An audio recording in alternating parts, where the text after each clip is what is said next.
Hola, yo soy Alfredo Cuesta y vamos a empezar el tema 4 de sistemas de información, que consiste en procesamiento analítico en línea, más conocido por sus siglas en inglés OLAP o LAP.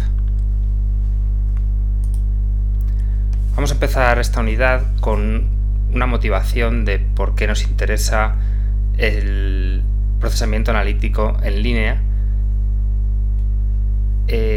con un ejemplo. Imaginad una empresa que se quiere extender o que ya está extendida por Europa, de la que conocemos la cantidad de ventas que hay de un cierto producto, por ejemplo en toneladas. Esta información la podríamos representar en una tabla que podemos ordenar de mayor a menor en la cantidad de ventas. Por ejemplo, aquí vemos que España vendió 11 toneladas, Alemania 10,5, Reino Unido 8, Portugal 4, Grecia 2, Noruega 1,5 y Finlandia 0,5. Es unos datos recogidos muy sencillos que nos permiten, por ejemplo, pensar si los tres últimos, como tienen pocas ventas, a lo mejor conviene cerrar para enfocarse en los países donde se vende más. La pregunta realmente es si esta información que tenemos, que es información interna de las empresas, de las filiales que tienen en estos países, sería suficiente para tomar la decisión de cerrar las tres que parece que venden menos. La respuesta puede ser que sí, pero muchas veces la información interna de las empresas se puede completar con información externa a las empresas que dan contexto. Por ejemplo, si incorporamos a la información que teníamos de las toneladas vendidas la información de los millones de habitantes que hay en cada uno de esos países y dividimos las toneladas entre el millón de habitantes, pues vemos que ha cambiado el orden de los países en función de las toneladas por millón. Portugal ha pasado a ser el primero, con 0,4 toneladas por millón, España el segundo, Noruega el tercero, Reino Unido el cuarto, Alemania el quinto, Grecia el sexto y Finlandia el séptimo.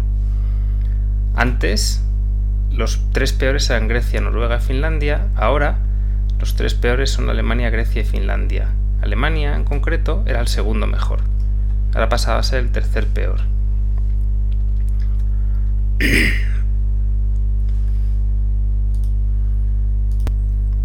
Este ejemplo lo que nos proporciona es una intuición de que no solamente nos debemos fiar de los datos que vienen de fuentes internas, que pueden ser las bases de datos que almacena la información de todas las transacciones que tienen lugar día a día en la empresa.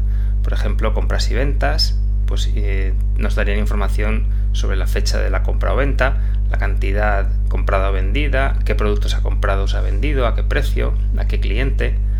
Por ejemplo, en procesos de recursos humanos podremos recoger información sobre el DNI, el nombre, la seguridad social, el sueldo bruto de una persona, de un empleado, la retención fiscal que se le aplica, la fecha de alta en el trabajo, qué cargo ocupa. Por ejemplo, otro proceso de negocio muy típico que sería el almacén, podemos recoger información interna como el número de identificación de un producto, un localizador, una fecha de entrada al almacén, un proveedor, una categoría de producto. Estas bases de datos que recogen toda esta información se llaman transaccionales porque, como hemos dicho antes, recogen la información de todas las transacciones que tienen lugar día a día en la empresa. Por otro lado, las fuentes externas no pertenecen a la empresa, pero proporcionan datos que nos aportan información importante para tomar decisiones.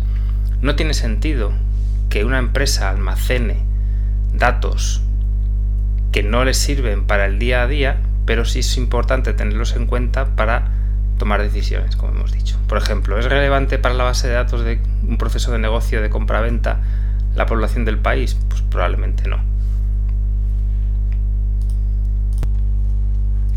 El almacenamiento de datos con propósitos de analizar la información para tomar después decisiones requiere de una tecnología de almacenamiento nueva.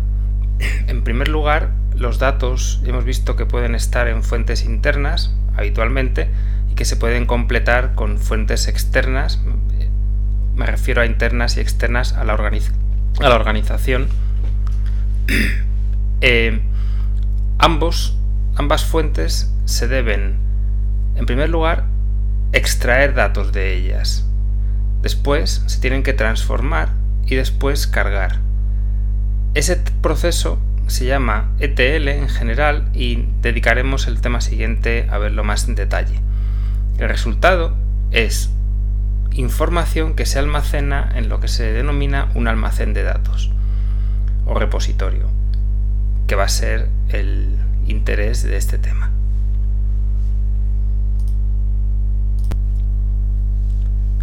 Ya estamos entonces en posición de definir claramente qué es el procesamiento transaccional en línea y compararlo con el nombre de este tema, que es el procesamiento analítico en línea. Como hemos dicho antes, el procesamiento transaccional en línea, o por sus siglas en inglés OLTP, de Online Transactional Processing, son las tecnologías clásicas de bases de datos que se utilizan para procesar la información transaccional, la que hace que la empresa funcione día a día y sin la cual la empresa tendría graves problemas. Generalmente es lo que se ha estudiado en las asignaturas de bases de datos de los cursos de informática, normalmente segundo o tercero. Por recordar algo, el modelo relacional, lenguajes de consulta y actualización, por ejemplo el SQL, y otros elementos que habréis visto como reglas de actividad, disparadores, etc. El objetivo de estas bases de datos OLTP es que las aplicaciones de la organización funcionen, que la organización no se quede parada. Por ejemplo, si hay que insertar un nuevo cliente, hay que cambiar el sueldo a un empleado, hay que tramitar un pedido, hay que almacenar una venta, hay que dar de baja un producto, hay que imprimir facturas. Todas esas operaciones, todos esos procesos de negocio requieren de un acceso a la base de datos, una actualización, una inserción, una creación, un borrado, y se hacen continuamente. Entonces esa base de datos sirve para hacer el OLTP. Por contra, el OLAP, que son las siglas en inglés de procesamiento analítico en línea, o sea, Online Analytical Processing, es una nueva tecnología que permite realizar análisis, informes, resúmenes, generalmente para ayudar a la toma de decisiones. Las operaciones ya no son tanto de escritura y lectura, sino más bien de lectura. Evidentemente hay que escribir alguna vez datos en la base de datos, si no, no puedo consultar, pero por cada vez que escribo a lo mejor consulto 10.000, por poner un número. Por ejemplo, si yo quiero hacer un resumen de venta por meses, si yo quiero consultar el consumo eléctrico por días, consultar el teléfono cuyas ventas han crecido más en el último trimestre, ¿de acuerdo? Ya hemos introducido el concepto almacén de datos y el concepto OLAP. Vamos a ver entonces por qué es importante y por qué nos interesa tener un almacén de datos, y vamos a comparar las características de los almacenes de datos frente a las bases de datos transaccionales, que son las que casi todo el mundo estudia en los primeros años de la carrera.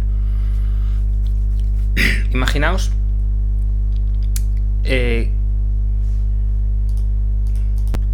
quiero hacer una consulta compleja. Por ejemplo, quiero preguntar cuál fue el producto más vendido en una tienda o en un gran almacén del cual hay muchas sucursales en diferentes ciudades, y además quiero cruzar esos datos con el número de habitantes que tiene esa ciudad.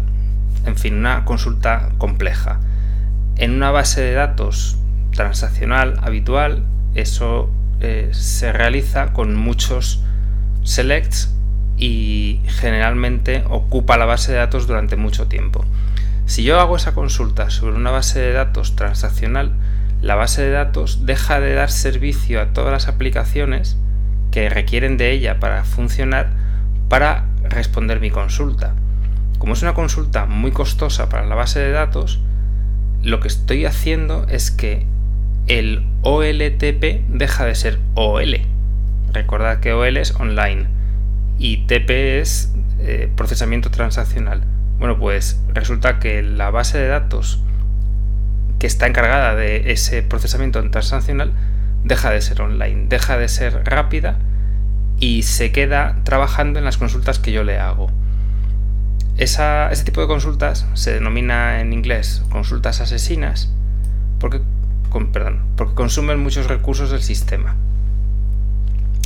Pero por otro lado, a mí me interesa realmente hacer esas consultas para lograr extraer información de esos datos que tengo almacenados, pues para ganar una ventaja competitiva, por ejemplo, mediante sistemas de información para ejecutivos, sistemas de ayuda a la toma de decisiones, sistemas de inteligencia de negocio, etcétera, que son, como hemos visto anteriormente en otros temas, pues sistemas de información especializados en un área concreta de la organización. Aquí tenemos un ejemplo numérico que yo creo que lo deja todo bastante más claro. Tenemos una base de datos relacional de ventas que tiene 4 tablas. Una tabla es la de ventas, otra la de productos, otra la de oficinas y otra la de distritos. La tabla de ventas tiene 1.000.000 de entradas, la de productos 1.000 entradas, hay 100 oficinas y hay 10 filas. Hay 10 distritos. Esta base de datos puede estar perfectamente bien diseñada como una base de datos relacional, con sus claves, con sus accesos, y un buen diseñador de base de datos pues habrá normalizado las tablas, habrá eliminado redundancia, lo cual ahorra mucho espacio, lo cual facilita el mantenimiento y actualización de la base de datos, mejora la consistencia, lo cual provoca menos errores. Sin embargo, si yo quiero hacer una consulta que cruce estas 4 tablas, a lo mejor tengo que, en el peor caso, hacer 1.000.000.000 de emparejamientos hasta llegar a la solución o a la respuesta que yo estaba buscando. Eso evidentemente no me interesa. A mí me gustaría tener una segunda base de datos en la que yo hacer todas esas consultas y dejar libre a la base de datos transaccional para sus operaciones diarias. En definitiva, podemos comparar bases de datos transaccionales con almacenes de datos en 4 aspectos: el propósito, los tipos de datos que maneja, el número y el tipo de usuarios y el acceso a datos. Sobre bases de datos transaccionales yo creo que habéis estudiado ya bastante, pero en otras asignaturas.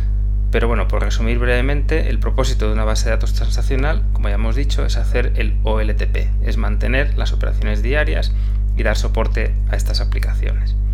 Los tipos de datos que se manejan son internos, cambian frecuentemente, a veces son incompletos y se normalizan. Lo que quiere decir normalizados es que las tablas están normalizadas de manera que se evitan redundancias y errores, como se suele hacer en bases de datos relacionales. Los usuarios de estas bases de datos transaccionales son muchos.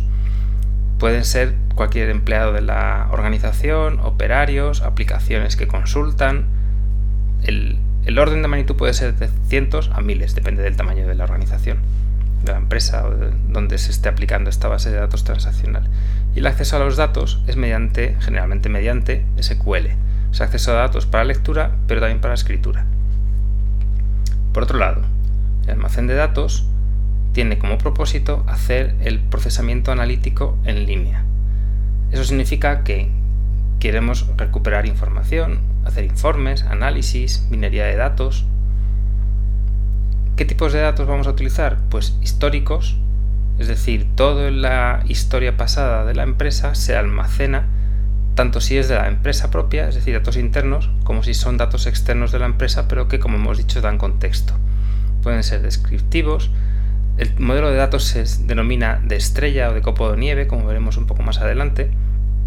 Y las tablas no están normalizadas.